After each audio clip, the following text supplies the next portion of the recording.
During the time that Connie and I pastored the International Church in Alexandria, Egypt, we had the opportunity to go to Germany with a group of pastors who were part of an association that included pastors of international churches in Africa, the Middle East, and Europe.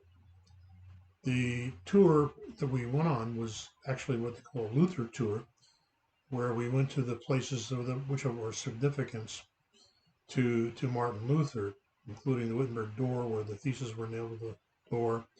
And we heard a couple of lectures and heard a man talk about a pastor talk about being what it was like to pastor in East Germany and how when those were united, what happened in the whole life of the church. It was really very interesting.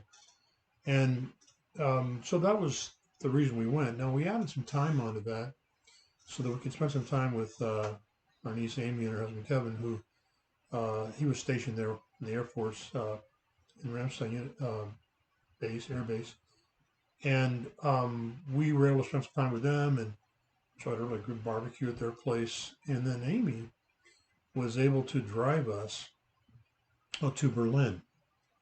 Now, Connie and I had never been there, and in Berlin was a friend of Connie's from high school, her best friend from high school, and she had been teaching English. She had was married, and they lived in Berlin, and her mother was visiting at that time. Jerry Lynn's mother was visiting. So we drove up there. It was a great road trip, and got a hotel and met up with Jerry Lynn and her mom. And we decided one of the things we want to do together is to go to Checkpoint Charlie. Now, we of course were well aware of that place on the wall, where it was so important to the wall that Reagan later said, "Mr. Gorbachev, tear that wall down." Well, we were there, and Checkpoint Charlie was, of course, famous. And next to the Checkpoint Charlie, there was a museum.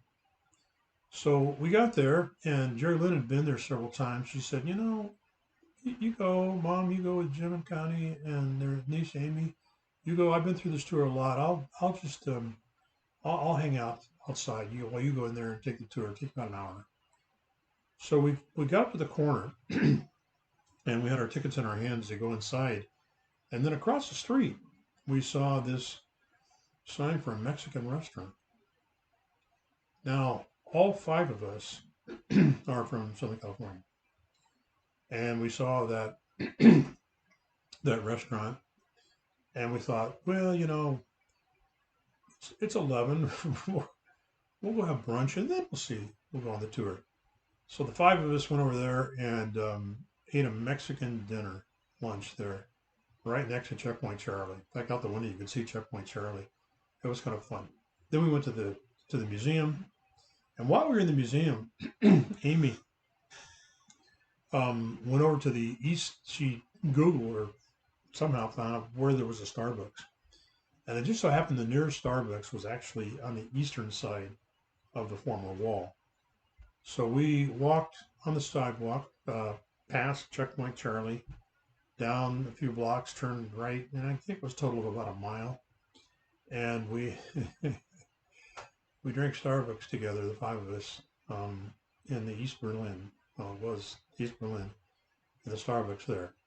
So that was just really an extraordinary trip to be on that Luther tour and be reminded of the history there and all that happened because of uh, God's touch on that man's life and what it meant to the church following.